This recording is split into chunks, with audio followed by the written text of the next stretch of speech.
7천 명을 남기리니 열왕기상 19장 13절로 18절. 엘리야가 듣고 겉옷으로 얼굴을 가리고 나아가 굴 어귀에 섬에 소리가 그에게 임하여 이르시되 엘리야야 내가 어찌하여 여기 있느냐. 그가 대답하되 내가 만군의 하나님 여호와께 열심히 유별하오니 이는 이스라엘 자손이 주의 언약을 버리고 주의 제단을 헐며 칼로 주의 선지자들을 죽였음이오며 오직 나만 남았거늘 그들이 내 생명을 찾아 빼앗으려 하나이다. 여호와께서 그에게 이르시되 너는 내 길을 돌이켜 광야를 통하여 다메섹에 가서 이르거든 하사엘에게 기름을 부어 아람의 왕이 되게 하고 너는 또 님시의 아들 예후에게 기름을 부어 이스라엘의 왕이 되게 하고 또 아벨 무올라 사밧의 아들 엘리사에게 기름을 부어 너를 대신하여 선지자가 되게 하라. 하사엘의 칼을 피하는 자를 예후가 죽일 것이요 예후의 칼을 피하는 자를 엘리사가 죽이리라. 그러나 내가 이스라엘 가운데 7천 명을 남기리니 다 바알에게 무릎을 꿇지 아니하고 다 바알에게 입맞추지 아니한 자니라. 엘리야는 기도하여 하늘에서 불을 내려 갈멜산에서 하나님의 하나님 되심을 증거하고 바알의 거짓 선지자를 기손 시내가에서 죽일 뿐 아니라 3년 6개월의 가뭄 속에 신음하고 있는 이스라엘에 비를 내린 선지자였습니다. 하지만 그도 우리와 같은 성정의 사람이었습니다. 사악한 왕비 이세벨이 그를 죽이려 하자 그는 겁에 질려 도망합니다. 지친 것이죠. 광야로 도망하여 로뎀 나무 아래에서 하나님께 죽기를 원합니다. 주님, 이제 더 이상 살 수가 없습니다. 제 목숨을 거두어 주십시오. 저는 조상들과 똑같이 죄 많은 사람으로 이렇게 굶주려 죽습니다. 모든 것을 포기하고 싶습니다. 열심히 했는데 힘써 하나님의 뜻을 따라 살았는데 너무도 이젠 지쳤다는 것입니다. 갈멜산에서의 승리의 기분도 잠깐 놓아여 엘리야를 죽이기로 결심한 왕비의 서슬퍼런 말에 힘을 잃고 만 것입니다. 힘들고 고나여 로뎀나무 덤불 아래에 누워 잠이 듭니다. 아니, 모든 것을 잠으로 잊고 싶었을 것입니다. 하지만 하나님께서는 그를 그렇게 내버려 두시지 않았지요. 천사를 보내사 그를 깨우며 일어나서 먹으라고 말하였죠. 엘리야가 일어나서 둘러보니 그의 머리맡엔 금방 구운 떡 1개와 물 1병이 놓여 있었습니다. 죽는 것이 더 낫다고 하나님께 마음껏 푸념했으면 그 물과 떡 먹지를 말아야지요. 하지만 우리가 그럽니까? 배고픈데요. 목마른데요. 엘리야는 그것을 먹고 마셨습니다. 그리고 다시 누워 잠이 듭니다. 하나님께서 보내신 천사가 그를 다시 흔들어 깨웁니다. 일어나 먹고 마셔라. 내가 갈 길이 아직도 멀다. 얼마 전까지 엘리야는 하나님의 큰 용사와 같이 행했습니다. 하나님의 이적과 인도 속에 당당함이 이 같은 이가 없었지요. 하지만 쉬 끓는 물이 쉬 식는다고 모든 것이 자기 마음대로 되지 않자 기대에 어긋나자 그만 낙심하고 만 것입니다. 아합의 왕비 이세벨이 자기 밑에 있는 거짓 선지자를 엘리야가 다 죽이자 그녀는 이제 엘리야를 죽이고자 혈안이 되었지요. 여기에 겁먹은 것이요. 하늘에서 비까지 내려주신 하나님께서 왜 이렇게 나쁜 상황으로 나를 몰아가나 실망했던 것입니다. 하지만 하나님께서는 이러한 그를 보시고 실망하지 않으셨습니다. 꺼져가는 심지와 같은 그를 다시금 북돋으시려 반쯤 꺾인 갈대와 같은 그를 다시금 백향목과 같이 만드시려고 천사를 보내셨습니다. 엘리야는 죽기를 구하였지만 하나님께 죽는 것이 더 낫다고 투정 부렸지만은 내가 갈 길이 아직도 멀다 하시며 그를 사랑의 손으로 붙잡아 주신 것입니다. 천사를 통하여 하나님께서 주신 떡과 물을 다시금 받아 먹고 마시고 힘을 얻어 40일 동안 밤낮으로 쉬지 않고 걸어서 마침내 하나님의 산 호렙산에 이릅니다. 아니, 하나님께서 그에게 걷게 하시어 호렙산까지 옮기신 것입니다. 엘리야는 거기서 한 굴 속에 들어가 그날 밤을 보냅니다. 그때 갑자기 하나님의 음성이 들립니다. 엘리야야, 내가 어찌하여 여기 있느냐? 범죄한 아담을 버리시지 아니하시고 숨어버린 그를 찾으신 것과 같이 말입니다. 아담이 범죄하여 숨었을 때 하나님께서는 그를 부르셨어요. 아담아, 내가 어디 있느냐? 엘리야야, 내가 어찌하여 여기 있느냐? 그는 극심한 탈진으로 심란하였고 그 심령 속에 우울감이 흐르고 있었지요. 심한 고독감이 그를 낙담하게 만들었어요. 그때 하나님은 그가 숨어있는 굴 속에 임재하신 것입니다. 엘리야야, 네가 어찌하여 여기 있느냐? 그는 조금 전까지 나는 내 조상들보다 낫지 못하니이다라고 하나님께 아뢰면서 죽기를 구하였지요. 이전 선지자들에 비해 자신이 이룬 것이 별반 없다는 고백입니다. 자신에 대한 실망이지요.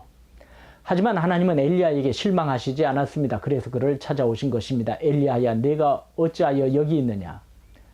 너의 처한 상황, 내 처지, 너의 마음의 상태, 너의 고민, 그리고 너의 짐을 다 말해보아라는 것 아니겠습니까? 엘리야가 대답합니다. 내가 만군의 하나님 여호와께 열심히 유별하오니 이는 이스라엘 자손이 주의 언약을 버리고 주의 제단을 헐미어 칼로 주의 선지자들을 죽였음이오며 오직 나만 남았거늘 그들이 내 생명을 찾아 빼앗으려 하나이다. 그는 자신의 상황을 낱낱이 아는 것입니다. 주님, 저는 이스라엘의 하나님이시요 만유의 주인이신 여호와를 위하여 열심히 일을 하였습니다. 이미 이스라엘 백성은 주님과 맺은 계약을 버리고 떠났으며 주님을 섬기던 제단도 허물어 버리고 주님의 예언자들까지 모두 죽였습니다. 이제는 저만 홀로 남아 주님을 섬기는데 그들은 이제 저까지 잡아 죽이려고 합니다. 그래서 제가 여기까지 도망하였습니다. 엘리야는 자신의 현 주소를 소상히 아뢰었지요. 열심히 살아왔는데 제가 이 꼴이 되었습니다. 모든 이스라엘이 하나님을 멀리하고 하나님을 섬기는 자들을 죽이고 하나님과 맺은 언약을 저버리는 가운데에서도 저는 열심을 다해 주님만을 붙들고 살아왔습니다. 그런데 결과가 내 처지가 이렇게 되었습니다. 한마디로 나는 실패자입니다 라는 것입니다.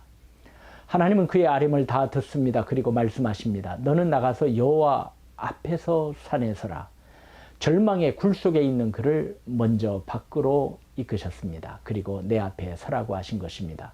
어두운 그 굴 속에서 나와 너는 장부답게 내 앞에 서라. 11절과 12절입니다. 너는 나가서 여호와 앞에서 산에 서라 하시더니 여호와께서 지나가시는데 여호와 앞에 크고 강한 바람이 산을 가르고 바위를 부수나 바람 가운데에 여호와께서 계시지 아니하며 바람 후에 지진이 있으나 지진 가운데에도 여호와께서 계시지 아니하며 또 지진 후에 불이 있으나 불 가운데에도 여호와께서 계시지 아니하더니 불 후에 세미한 소리가 있는지라. 하나님께서는 그를 불러 높은 산 위에 서게 하셨습니다. 그리고는 엘리야 앞을 지나가셨습니다. 강한 폭풍이 불어오는데 산은 갈라지고 바위가 산산조각으로 깨집니다. 지진이 일어나고 불길이 지나갑니다. 얼마나 엄청난 장면이요 두려운 모습이었겠습니까? 이런 것들이 다 지나간 다음에 고요히 속삭이는 음성이 들립니다. 엘리야는 직감하였습니다. 여호와 하나님께서 오셨으므려. 그는 겉옷으로 얼굴을 가리우고 하나님 앞에 섭니다. 엘리야야, 내가 어찌하여 여기 있느냐? 엘리야는 굴 속에서 아뢰었던 것처럼 똑같이 아뢰입니다. 내가 만군의 하나님 여호와께 열심히 유별하오니 이는 이스라엘 자손이 주의 언약을 버리고 주의 제단을 헐며 칼로 주의 선지자들을 죽였음이오며 오직 나만 남았거늘 그들이 내 생명을 찾아 빼앗으려 하나이다. 그는 자기 연민을 버리지 못하고 그 연민에 빠져 있지요. 자기는 이러한 연약한 인생이 이제 자신은 아무짝에도 쓰지 못하는 실패한 인생이라는 겁니다. 하지만 하나님의 생각은 달랐습니다. 탈진과 우울감과 좌절감으로 인하여 자기 연민의 웅덩이에 빠져 있는 그에게 아직도 너는 감당해야 할, 아니 감당할 수 있는 사명이 남아 있다는 것입니다. 마치 사도 바울이 예루살렘에서 너무도 힘들고 어려운 일을 당하여 기진하여 연약해 있을 때 그날 밤에 예수님께서 바울 곁에 서사 담대하라. 내가 예루살렘에서 나의 일을 증언한 것 같이 로마에서도 증언하여야 하리라고 하신 것처럼 말입니다. 예루살렘이 끝이 아니라 너는 로마까지 가게 될 것이란 격려 아니겠습니까? 엘리야에게 하나님께서는 앞으로 능히 감당할 사명을 다시금 말씀하십니다.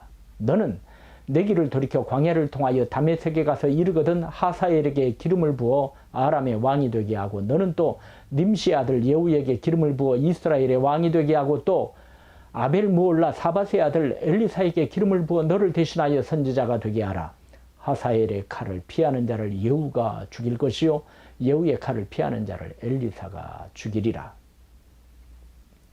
앞으로 감당해야 할 사명의 폭이 이스라엘을 뛰어넘어 넓어졌지요.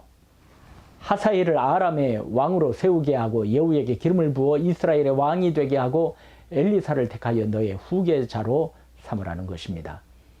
하나님께서는 스스로 자신을 버린 엘리야를 버리시지 않으셨지요. 그리고 이스라엘을 뛰어넘어 그의 사명의 폭을 넓혀주셨습니다. 그만큼 엘리야를 신뢰하신 것이에요. 그리고 용기를 주신 것입니다. 이사야 44장 1절과 2절을 아시지요? 나의 종 야곱 내가 택한 이스라엘아 이제 들으라. 너를 만들고 너를 모태에서부터 지어낸 너를 도와줄 여호와가 이같이 말하노라. 나의 종 야곱 내가 택한 요소르나 두려워하지 말라. 21절도 보세요. 야곱아 이스라엘아 이 일을 기억하라. 너는 내 종이니라. 내가 너를 지었으니 너는 내 종이니라. 이스라엘아 너는 나에게 잊혀지지 아니하리라. 그리고 하나님께서는 엘리야에게 중요한 교훈 하나를 주시고 계십니다. 18절이지요. 그러나 내가 이스라엘 가운데 7,000명을 남기리니 다 바알에게 무릎을 꿇지 아니하고 다 바알에게 입맞추지 아니한 자니라. 그는 고독감에 빠져 있었지요. 그래서 하나님께 저만 홀로 남았습니다라고 하였던 것입니다. 엘리야는 자기 혼자 열심내고 있다고 생각했어요. 선한 일꾼들이 처형되고 모두 도망가고 이제는 혼자구나라고 쓸쓸해한 것입니다. 하지만 자기 혼자가 아닙니다.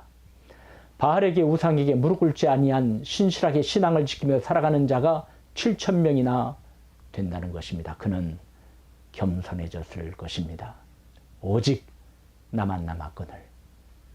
자기 혼자 충성한 것이 아니었습니다. 수많은 하나님의 사람들이 각자의 위치에서 헌신하고 희생하고 있음을 깨달았습니다. 그리고 하나님의 일꾼들이 자신과 같이 열심을 다해 힘을 쓰고 있음도 알았습니다. 이 모두는 믿음과 여호와 신앙의 동력자들이었습니다. 모두가 다 쭉정이처럼 날아가고 자기만 남은 것 같지만은 그 가운데 그루터기에서 싹이 돋듯이 성실하게 하나님을 섬기며 그 뜻을 이루어가는 7,000명이 있다는 것입니다. 엘리야는 힘을 내었습니다. 용기를 되찾았습니다. 그리고 그가 갈 곳은 이 광야가 아니라 사명으로 돌아가는 것임을 알았습니다. 그는 자기 연민에서 빠져나왔으며 불평에서 벗어났습니다. 이러한 글이 있지요. 불평자여 이제 물러가라. 더 이상 자신을 혐오하거나 사막에 있다고 생각지 말라.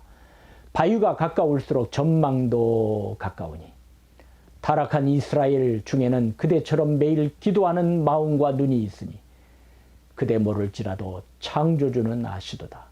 이제 세상에 다시 가서 저 물결 위에 그대의 떡 던지기를 두려워 말지니 많은 세월이 흐른 후에 기쁨으로 찾으리. 여러분, 하나님께서 우리에게도 막 불에 구운 떡 하나와 물 한 병을 우리 머리맡에 준비하여 주실 줄 믿습니다. 그리고 우리를 이끄셔서 주님의 세미한 음성을 듣게 하여 주시고 나 혼자가 아니라 7,000명이나 되는 하나님의 일꾼들이 헌신하고 희생하고 힘쓰고 있음을 깨우쳐 주실 줄 믿습니다. 그리고 우리가 가야 할 곳은 브엘세바 끝 광야가 아니라 하나님께서 부르시는 그곳임을 알게 하여 주실 줄 믿습니다. 나 지치고 내 영혼 연약할 때 근심 속에 내 마음 무거워 주 오셔서 함께 하실 때까지 나 잠잠히 주님을 기다려 날 세우사 저산의 우뚝 서리 날 세우사 풍랑 가운데도 함께 하심 나 강하게 하네 날 세우사 모든 것 할 수 있네. 열망 없는 그런 삶은 없으리 끊임없이 고동치는 가슴 주 오셔서 경의로 날 채우고 영원한 삶 나에게 주시네. 날 세우사 저산의 우뚝 서리 날 세우사 풍랑 가운데도 함께 하심 나 강하게 하네. 날 세우사 모든 것 할 수 있네. 할렐루야.